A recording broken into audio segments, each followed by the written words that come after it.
Welcome to PolyCast, an official podcast of Apolyton Civilization Site. Daniel Quick, Makahlua, Imran Siddiqui, Cartimandua, with guest co-host Barney. a couple of housekeeping things here. Housekeeping. Didn't need that image. Thanks. Welcome to PolyCast, episode 42. This is an official podcast of Apolyton Civilization Site. My name is Daniel Quick, known as DanQ on the forums, and I'm joined by Imran Siddiqui. Hello. Makahlua. hello. Cartimandua. Hi. And Beta. Hello. One day on the podcast, what we should do is, when you introduce everyone, you should mix it up. Yes. So you say Imran Siddiqui, and Mackie says hi. Makahlua, and then I say hi, and then, that would be great. Oh, I see. Well, I mean, you'd probably do that anyway there, Imran. I'm surprised when I said Mackie you didn't say hi. I'll say hi to everyone. Hi. Interesting bit of trivia is the fact that Beta and I live relatively close to each other. Really? Just down the road from each other, yes? Where exactly are you, Dan? I'm just on before... Wait, let me write this down.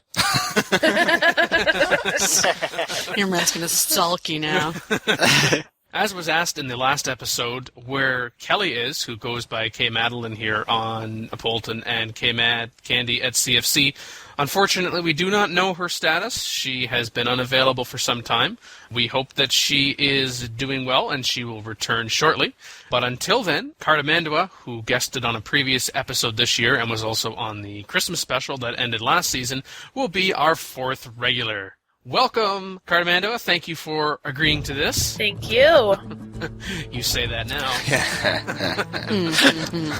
I said it through gritted teeth.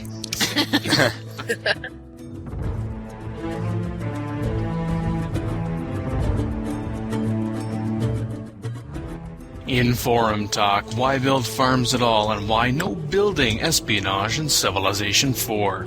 Featured in the interview is Bruce Beta Hynes speaking about the Civ 4 Beyond the Sword Democracy game about to get underway on Apolyton.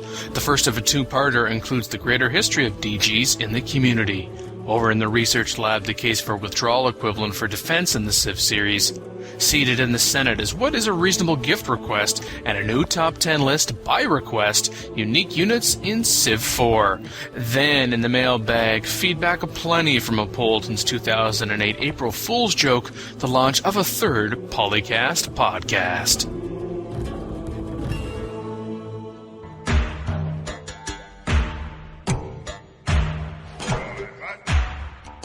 This is Forum Talk, where we investigate hot Civ issues in the forums.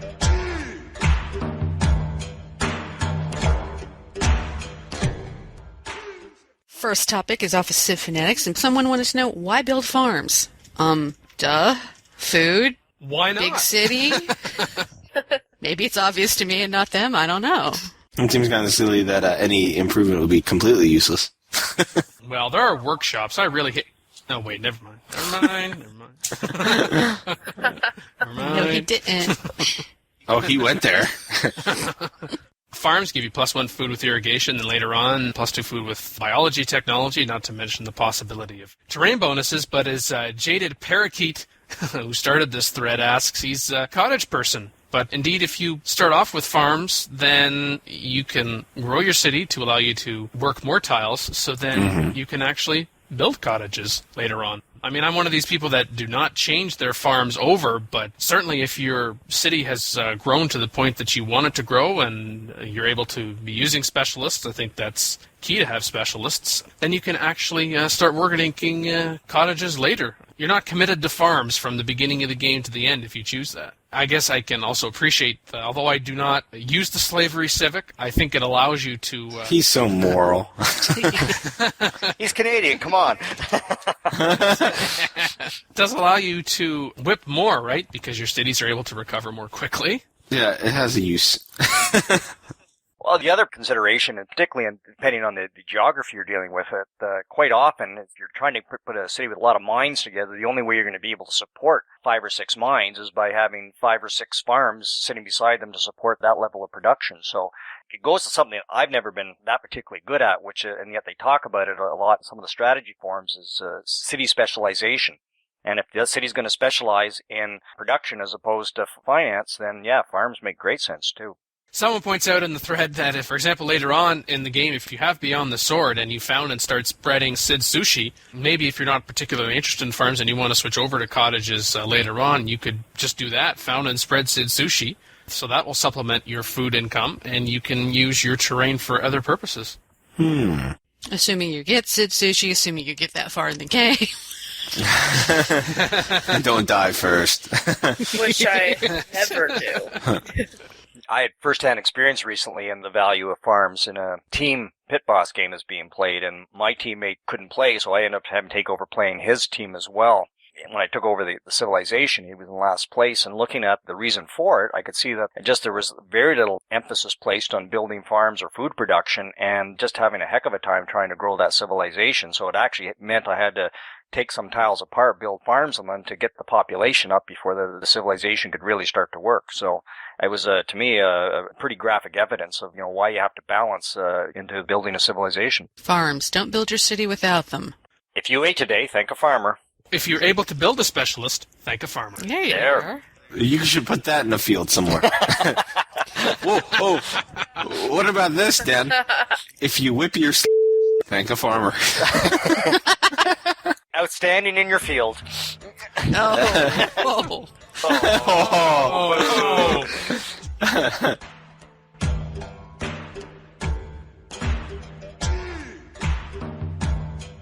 Also here in the forum talk, in a different thread, La'anku, I hope I got that right, is asking, why can't we build espionage? We can build science, we can build culture, we can build money. Why can't we build espionage? Good question. Calling all modders. Well, I think it's because it's a skill, right? It's not actually a resource. Yeah, but... There's also spies, so you can build spies, which are a form of espionage where you don't have the same ability in science or hammers to do that. So in some respects, spies are the building espionage. That's true, but why can't we not in our cities convert 100% of our production to espionage when we can do the same for gold, culture, and research? Was it just simply an oversight? Firaxis always intended that, but they had enough other things to do? Or was it on purpose? Well, theoretically, if you have a city that's building gold, you have a lot of merchants. If you have a city that's building culture, you have a lot of great, artistry and stuff. But if you have a city building espionage, you're building spies, and then, well, I just think that a city full of spies sounds very unstable, but that's me. You can abstract it. Yeah, And say, they are doing it. I always thought of the building stuff as like building stuff to get money to dedicate to that. Like with culture, you're not really literally building little musical notes, you're diverting your funds to support the local culture stuff. I thought of it as a funding thing, not necessarily literally building a culture, Yeah. So I was espionage, you could be using stuff to help fund your espionage, little slush funds, that kind of thing. Exactly. The culture slider, it's like you're giving money to theater and you're endowing arts There you go. in your empire. I don't necessarily think this is building much of anything. What would you exactly be building in culture-wise? In espionage, it could be that Aston Martin with the machine guns in the front. Hey. And it could be of particular benefit, because if you have a really high production city, or even if you have a really low production city, I often find in the later game, if I have some later game cities that I'm building, they're usually in more marginal terrain, but I've got them there because, I could use that additional crab resource for trade, for example, but it's not going to grow very much. And even in building factories and industrial parks and forges, the production really isn't going to be that high. So, hey, why don't I convert all the production that it does have to X to support, as I said, gold, culture, or research, whereas with espionage, particularly if you haven't been keeping up with your espionage buildings, it could give you a bit of an advantage, or at least maybe not an advantage, but help you from falling too far behind. So that's a good question, Lanku, and we have good answers, but we haven't said any of them. Pretty much, yeah. No, that's about it. Welcome to an interview segment where we hold conversations with key individuals in the Civ community. On the Poly Beyond the Sword team democracy game.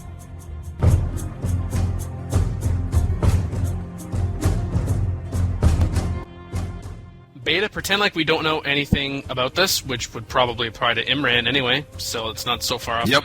What? Not a problem. A team democracy game where more than one player is playing a civilization at a time. You've got the background to the team itself, but you also have the interplay with the other teams, and that's where human dynamics comes into play in a much bigger way than you can possibly imagine. My first introduction to Apolyton was through a team democracy game back in 2002. I got joined onto a team with John Miller, Eli, Whitlick, and Dissident, still good friends of mine here on the site. And we created Vox Controla in the first multiplayer team democracy game with Civilization 3.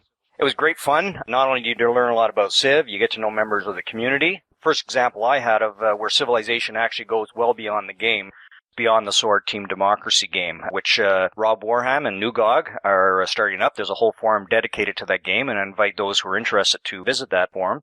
It's getting close to getting started.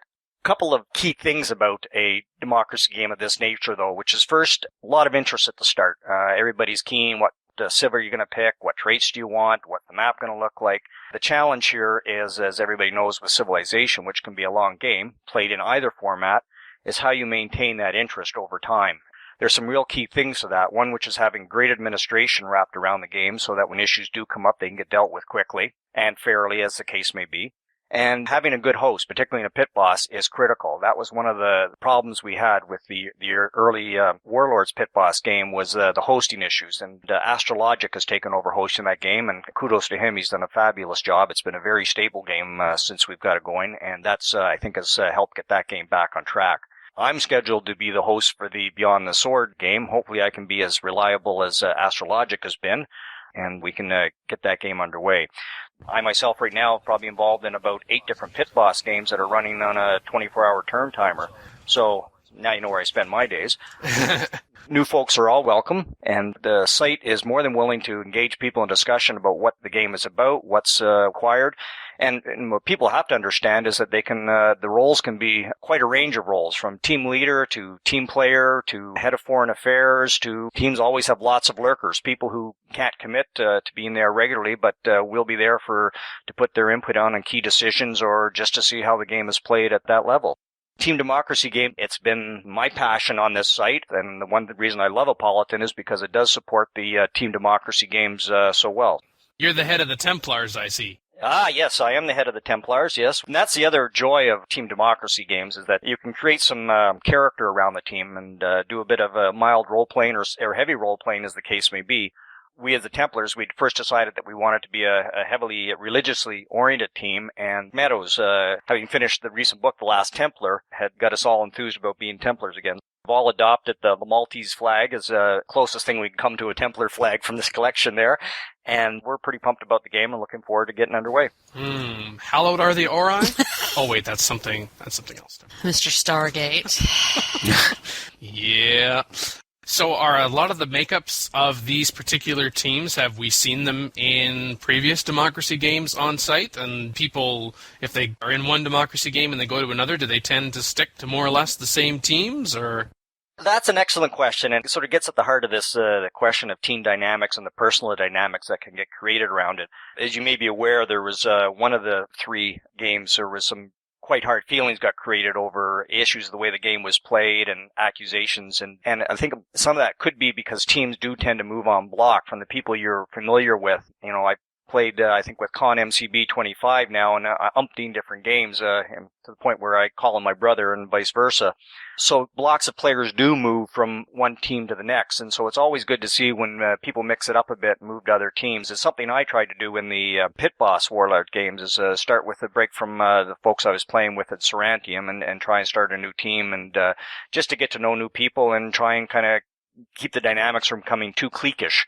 So yeah, people do move from one team to the next, but again, they were always accepting new members. I know the Templars has taken on a couple folks that are new to me, and I'm looking forward to working with them. Playing with them, I guess I should say. Civ is not work. Out of curiosity, the particular advantages and disadvantages of, say, a team member I see here, for example, PAL is at 6, whereas the Rabbits have C, because I'm not even going to try to pronounce that word. I heard 18. Is there optimal number, or is it really down to quality of the participants? And by quality, I mean those who are committed and dedicated and participating. Excellent question, and I know Lakutis waded into that issue at the start of this game, saying that, a team had to have some minimum number before it was viable, and I tend to disagree with that. I think you hit it on the head. It's a question is when you have and I wouldn't say it's quality players, but you have to have enough dedicated members, and I think even in some of the larger teams, you'll probably find that in there's a core of dedicated members. People keep the game going, who can be relied upon if the current team game player actually can't play for any reason. So to me, it's not a hard and fast rule in any way, and I can't say there's any benefit to a large team or a small team. Personally, I sometimes like small teams. I find them easier to coordinate. You don't have to convince as many people of a certain direction. On the other hand, they sometimes lack the dynamics and the fun of a larger team. Key being that they have a solid enough core. And even if it's a team of 3 or 4 or 5, there's a solid enough core of players who carry that team, then hats off to them.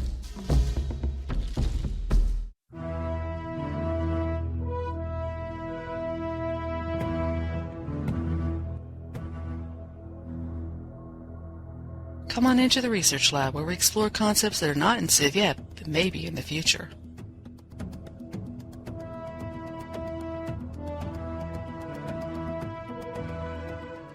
On the research lab, CFC, in 1984 has an idea for defense units called Escape. He wants a withdrawal chance for people on the defense in order to, I guess, an organized retreat type of option, where they would have a little withdrawal chance to, I guess, fight another day. It sounds like a good idea, but the interesting thing is that people point out that there had to be a lot of exceptions, because you wouldn't want your unit in a city to escape out of the city, because that would be dumb. And it seems like there would have to be a lot of exceptions built in. You might want certain units to just hold at all costs certain areas and whatnot. If I have defensive units, and if I have them stacked in a city, I don't want them to escape. I want them to stay there and defend the city. I don't know, maybe add a line into there that if they're in a city, they don't, because they're defending the city. Don't escape. Mm. But to me, this is a chance, though, to really expand the game, because you're quite right. And you said it hold at all costs, and I think to me that's the key, that, in addition to putting fortify, maybe there's different levels of fortification. Hold at all costs, in which case, if you're in a city, you put them there and you say, you fight to the last man/woman. Or perhaps there's more of a flexible defense where, if, we're going to get beaten too badly here, better to run away and fight another day, in which case then the unit would withdraw. Some of that stuff is quite common in earlier board war games, and being able to set that level of events, I think would be a great addition to the game. I do think the default should be to hold at all costs. Like, you have fortify. The other option would be, withdraw if you have a chance or something like that. Because I think you want to prevent people who forget or from having their units leave cities. Maybe if they want to have their units fight another day, maybe make that an option, fight another day, but the default is hold at all costs. And you can see its use in a game. I mean, if you're fighting a two-front war and you want a sort of a slow retreating defense on one side, and to have units that have, and I think the thread was proposing that it's similar to withdrawal, you would get units that have enhanced escape. So you'd have these cities that are defended with units with enhanced escape. The idea being that, but the enemy got his artillery and his bombers in place, and that could withdraw from that city, let the city fall, and move back to the next line and sort of slowly grind the enemy down that way while hopefully winning on the other front. So I could see where strategically it would be a great addition to the game. In the later post, Mick 1984 amended what he was calling this. He said, I called this escape, but what I meant was rather a small tactical retreat, not a run-for-your-lives escape, which in my opinion would add nothing to the game. So why didn't you modify your opening post accordingly? Tisk, tisk, tisk. Even the running at all costs, right now with the way that the combat system works is that, the unit stands and somebody wins or loses and takes the tile, and the more realistic version of combat would see, some units running for their lives and not being able to get their act together for another 2 turns, some units doing a nice orderly withdrawal, some units fighting to the last person. So it's not unbelievable to me to see that combat system eventually could evolve into something along those lines. Well, maybe I don't understand the whole thing completely right. Because from my understanding, when I go to war and I have my stack of troops, I'm the general. And I can say, I want to attack this other enemy unit or whatever. Because it's turn-based, I say, let's go to battle today. And then if I want to keep going, the next turn I'll attack again. However, I also have that option to say, ooh, never mind. And I can physically move my unit 2 squares back. So in my head, it doesn't seem like it's a necessary addition that we're talking about. It seems like that we already play with strategy, right? Am I completely confused? But if you have units in a city and you're about to be attacked and you're going to be attacked that turn, what you may want to do is to say, okay, fine, we want to hold them. If you pull back 2, you're giving up the city right away. And I think what's being proposed here is some middle ground where you say, no, we will fight, we'll try and delay, try and wound the enemy attackers, but we're going to still let the city fall and not fight to the last man. You do some damage before you fall back. Yeah. Well, I don't know why you'd want to give up your city. Game I'm playing right now with Snoopy, he relinquished the city to me because he realized he couldn't hold it, and if he tried to hold it, he was going to lose so many SAM infantry, so many bombers, the fighters that were there, so he just upped and pulled everything out of the city and pulled it back to the next level and on the chance that he could defend that better than he could. And it's going to take me and Banao probably another 6 to 8 turns before I can roll my troops up to that next city. He's doing it to buy himself time and save himself from losing probably 12, 15 units. Tactically, there's good reasons for doing it. But you can pull your units out of the city, too, if you want to just give it up. You can move every unit out. Yeah, that's what he did. He pulled all the units out, so I took the city. But I'm saying there may still be some value to be able to leave some units in there, saying the understanding that these folks are going to get their noses bloodied, but they're also going to hold up the attack for a little bit longer than just abandoning the city would have done. Yeah, if there was this option to, withdraw when you reach a certain level or whatever, perhaps it would take Beta maybe 10 turns or something to get everyone back to full strength where he could assault the next city, buying Snoopy even more time. Exactly. Whereas this way here, everybody moved in, was unwounded, they're set to go. Let's keep the attack rolling as opposed to having to sit and heal. It wouldn't be used a lot, but it'd be kind of a way to delay attack, kind of wound a little bit and pull back. I mean, not necessarily just in a city, of course. You could do it in the front line or whatever. It could be useful on some occasions. I mean, not necessarily all the time. Yeah, I could see a Marine unit with City Defense 2 and Escape Option 2 or something like that being a really valuable unit. It would hang tight, it would probably take down a few attackers, and then eventually at the end of the enemy's turn would get forced out of the city, and then you could pull it back to the next line of defense and let it heal. Yeah, I like the idea. But don't you do that anyway when you're playing your games? No, do you need the computer to tell you? It's creating that middle option unit, and like say I had 4 of them sitting in there with 2 SAM infantry as my temporary defenders on the understanding that I'm going to lose the city, and it's stacked up against as a stack of 20 units. So yes, at the start of my turn, what I could do is pull the 6 units out and abandon the town, which in effect is what an example I just gave with combat with Snoopy is what Snoopy did. So then the enemy moves in on their next turn, undamaged and able to keep rolling. Whereas if he was forced to attack, and he may have wounded 3 of my Marines, maybe killed 1, but those 3 wounded Marines are then have an escape capability. They retreat 1 tile. My turn comes up. They pull back completely, but we have at that point in time wounded how many of that stack of 20 units? Yeah, and killed a few or something, And killed a few, no doubt, yes. And had their artillery, had to use their collateral capability, etc. Okay. At work in relation to this suggests, what if retreat was possible only to an adjacent tile occupied by units of the retreating civilization? And if retreat was possible and there were multiple tiles that had units of the retreating civilization as well, then the unit would always retreat to the one that was most heavily occupied. And if there were no adjacent tiles occupied by the retreating civ, then the unit cannot retreat and is destroyed. This rule would encourage the use of formations to support units with retreat options. I like the idea of the first part, that it would retreat to the tiles that are most heavily occupied, but just because no adjacent tiles were occupied by the retreating civ, then the unit could not retreat and is destroyed? Nah. No, I think you just shouldn't be able to retreat then. Then you just stay there. Then you just do a hold at all cost type of thing, because there's nowhere to go. This is really getting back to good old days of board wargaming, and these are the kind of rules that were created for combat and war games of that era. Yeah, to me, it's a case of they treat to the tile that has the most friendly units, or to any empty tile after that would make sense. And it would make sense, it would be the empty tile that was furthest from enemy attackers would seem to make sense as well. In other words, you wouldn't retreat adjacent to the attacking stack. Exactly, and in consideration of how far away it could get, of course, would be in relation to its movement as well. Yep, good point. So a mech infantry could theoretically pull back quite far. Exactly. Unless, of course, we're talking about, say, Civilization 2, and all of the terrain is railroaded, in which case, we could retreat a long ways with them. Or if they're fighting a spearman, they're pretty much toast. Yeah, especially if that unit's a tank. Mm-hmm. Or a battleship, too. That raises a real good point, which is naval warfare. So when a battleship attacks a destroyer, the logic of it is the destroyer is a faster unit. You think it should be able to turn and run, when it sees something coming towards it. So, and yet that doesn't exist. The destroyer sits there and gets swamped by the battleship. So, particularly in naval warfare, which is obviously much more fluid than land warfare, in reality, it should be a great addition. Naval warfare being more fluid. Mm-hmm. Really?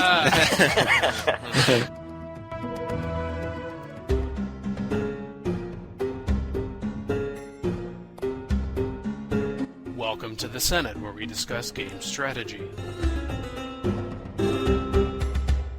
What is a reasonable gift request that came up on a Civ Fanatics thread? Yeah. So in this one, Krill asks that very important question, how does one exploit asking for gifts? I like fruit baskets myself. Flowers and chocolates usually go a long way in the gift request, so. Speaking of which, Catherine asked for flowers and chocolates last game I played. And then she slapped me. That saucy woman. And you enjoyed it. Oh, dear. Family show, but yes. No. Thought so. I think this is a common sense question. Don't you just kind of feel for it? You know how far you can push your AI depending on how friendly you are, or what's going on, or maybe you want to push them and start a war. I don't know. The only thing I can ever remember asking an AI was to convert to my religion, and even then that was quite rare. That usually didn't go very well because, of course, they converted to my religion, then as soon as they could convert to something else, they did. About 50-50. Depends on the power relation and just how strong my religion was. But I don't ever remember asking the AI for anything else, even if they were pleased or friendly, just because the rejection hurts so much. Don't say no. I think it's because you don't want to appear weak, like you need to ask for their help. It's a complex. There you go. I do like Sir Snuggles' responses, where I've demanded tribute 10 consecutive times from an AI just so I can get that, minus 10, you're a real jerk Diplo bonus. Kind of ensures an eventual war. Yeah, I guess if you're bored. Why not?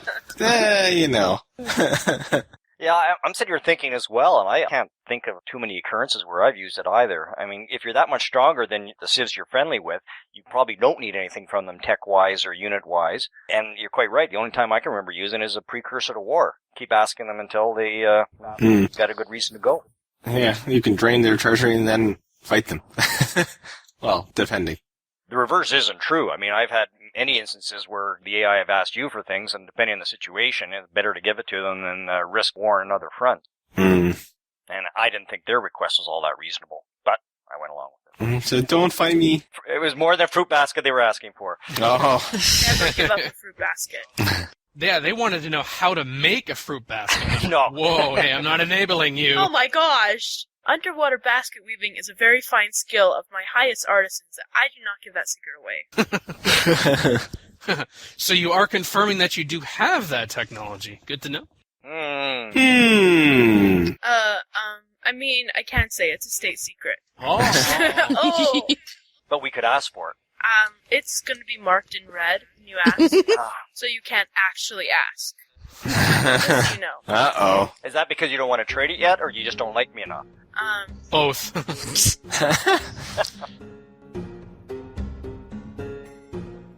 Top 10 unique units.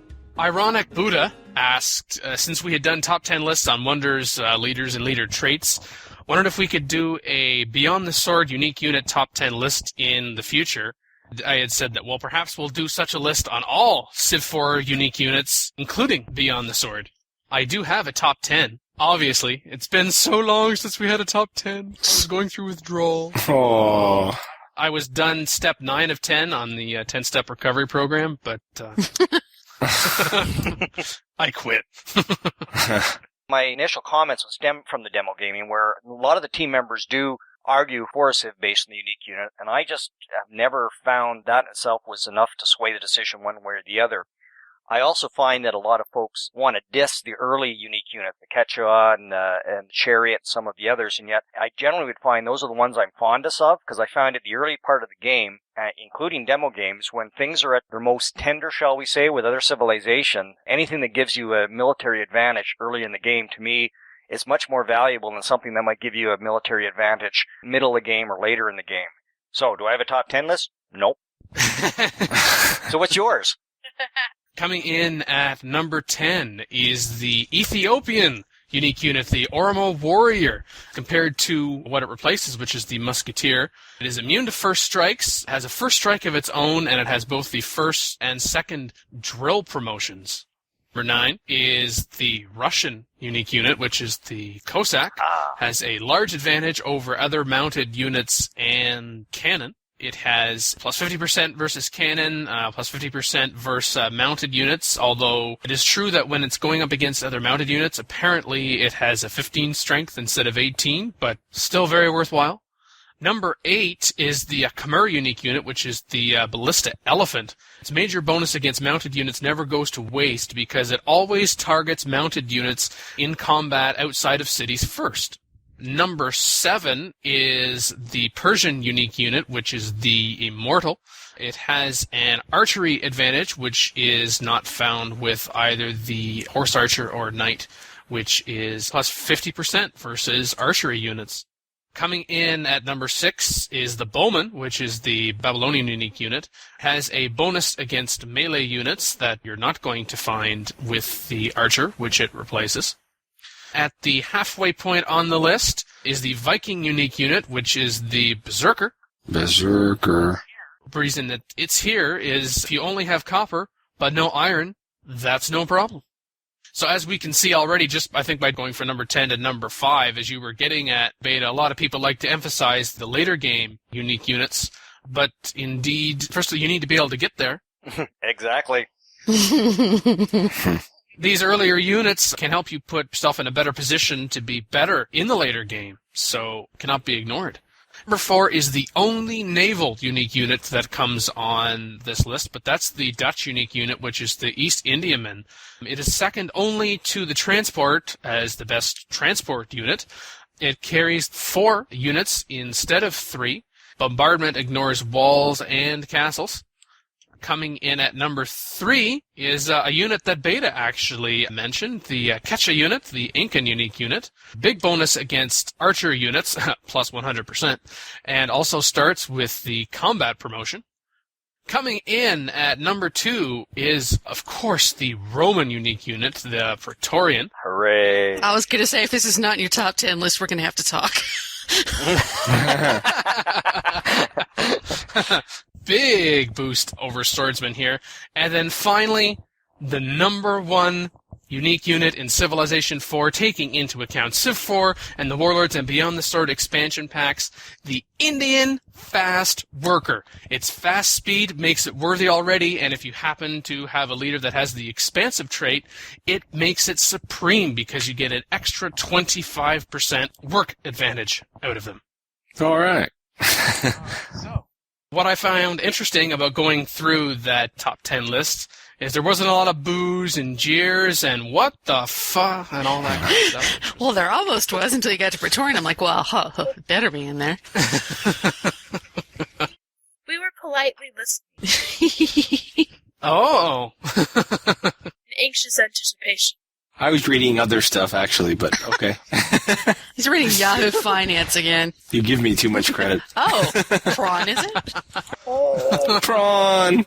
No, you don't read Prawn. Come on now. Well, you use your eyes.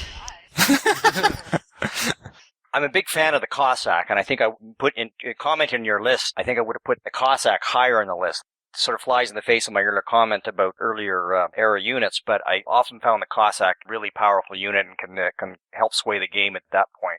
The other ones of note that aren't on the list, the War Chariot for Egypt, even though it's just a marginal improvement over the regular chariot, I find at that point in the game quite often it can be critical, it can help Egypt carry the war to the other civilizations. And the other Gallic Warrior, I find quite often can be useful for someone who's supposed to be aggressive in the early days. That'd be my 2 quick comments on the list. On that, I'm not going to disagree with it. No, you need to disagree. Well then, let me tell you. How about the Impy? Yeah. Yeah. 100% versus mounted unit starts with mobility. Joy of it is it's a spear, but it has 2 movement points, so it's kind of like combines an early mounted capability with a spear capability. I know in Civ 3 the Impy was all dangerous unit. I got to be honest, I haven't played in Civ 4 yet.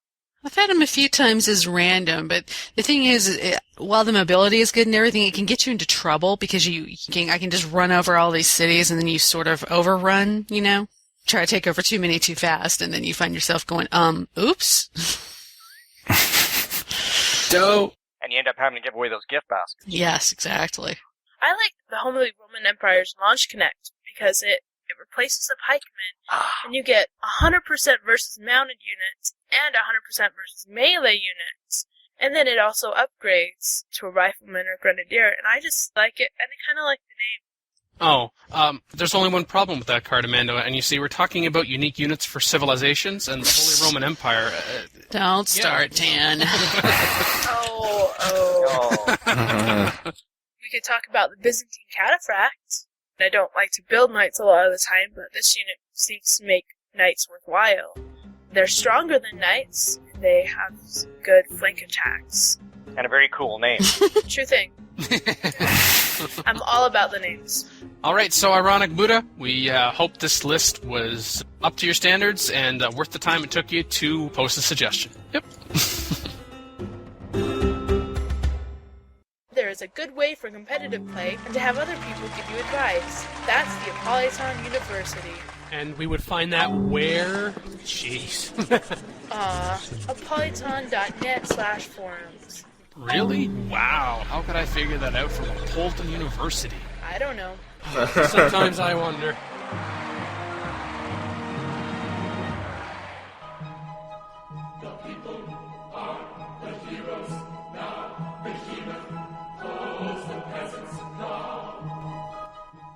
Greetings from the Mailbag, where we address listener questions and comments. OTcast. Psych. That generated a lot of discussion and a lot of thread views. Most of them positive, depending on your definition of positive. So, yeah, a lot of them were like, "Oh, we like this better than podcast." That's probably why we shouldn't continue to do it. It's too strong of a competition. I did listen to the OTcast, and I was very surprised, Dan, that you were able to get that much stuff out of the crap we said. We decided to do it, and then we were trying to get people to do it, and then I think we ended up with a decent amount of people, and I think having Ming and Ra in the same room actually helped things, and it made it a little bit more silly. But, for some reason, just being me, I didn't really have anything prepared. So, probably should have had a list of topics, but we just kind of went back and forth and weren't really sure what we're doing. So we kind of blabbered on for, what was it, like an hour and a half? And we were wondering how anyone would ever be able to do anything with it. And I realized it was going to be an April Fool's joke, so I suggested, perhaps this horribleness could be used to make people, be like, what the hell? This is going to be a regular podcast? This is ridiculous. But somehow Dan was able to get a decent amount of time out of it. I think it was like over 50 minutes or something. And you actually made us sound decent, and I was surprised. Well, it is worth noting that the blooper reel was 3 times as long as a typical. Yeah, it was very organized. when we were recording it, we were like, oh crap. Then be like, I trusted you with one damn thing, and this is the crap you give me? What the hell's wrong with you? But to Dan's credit, he actually made it sound pretty decent. So props to Dan. Well, thank you. I will say that it may seem a little strange with the topics. For example, with news, why do you have news 1 of 3, news 2 of 3? Why didn't you just have all the news together? The first part of that answer is because of how loosely we're defining these segments. They have a vague similarity to each other, so we'll just lump them all together, yeah. The other reason was that to try to keep a flow as much as possible, because there were references to things, for example, in what became News 2 of 3 that referenced some combination of Time Machine and then Forum Talk and Mailbag, and if I included that all at the beginning of news, then either people would have thought it was really bad editing or that someone was psychic or something and knew of conversations that were to come. In the future. The episode name, A Bit Chippy, actually comes from a phrase that a certain someone on the show itself said. Would you happen to know who that person is, Imran? That sounds like Ming. That was actually you. Oh, crap. There was this one topic, if I'm not mistaken, where the entire thing was basically bleeped, which was amusing. Part of that was when you were talking about that you are a moderator now, and so that you couldn't certain things. You were essentially quoting what... Oh.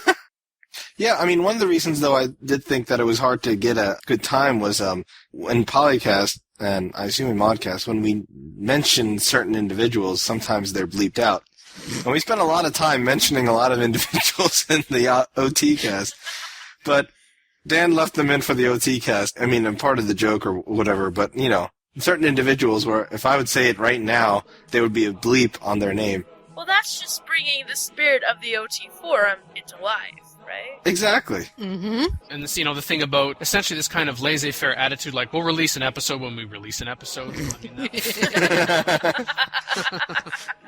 Go to hell. We'll do it when we want to. That sounds appropriate. Call in today. In North America, the number is 301-637-7659. That's 301-637-POLY. In Europe, 44-121-288-7659. That's 44-121-288-POLY. You can Skype us at the PolyCast or email us at polycast@apolyton.net. For more information on PolyCast, our sibling show Modcast, Log on to the series' official website at polycast.apolyton.net.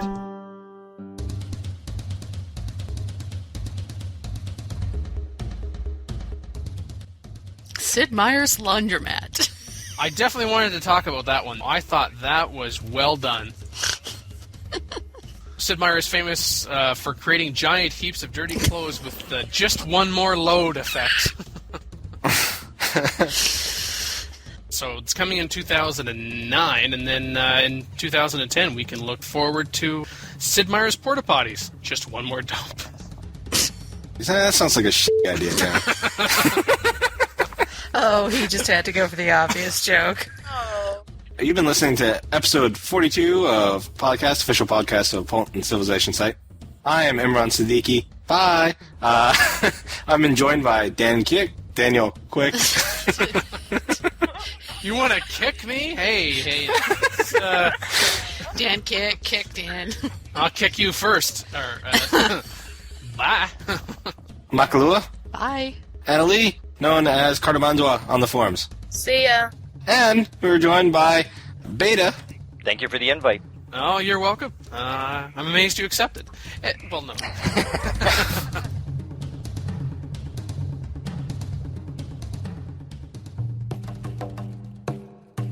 No, we cannot hear you. Is your microphone currently on mute? Do you have a microphone? I'm here. Could you hear me? Yes. Oh, you can. Yes.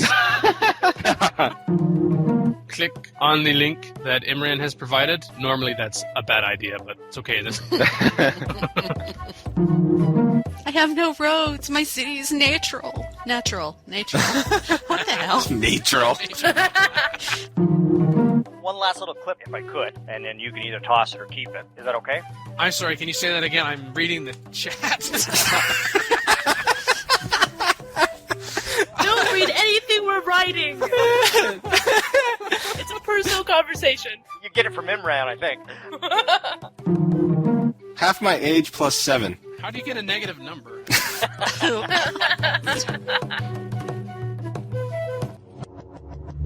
Record date. April 12th, 2008. Sound clips copyright Civilization 4 and the Warlords and Beyond the Sword expansion packs. Copyright 2008 Apolyton Civilization Site at apolyton.net.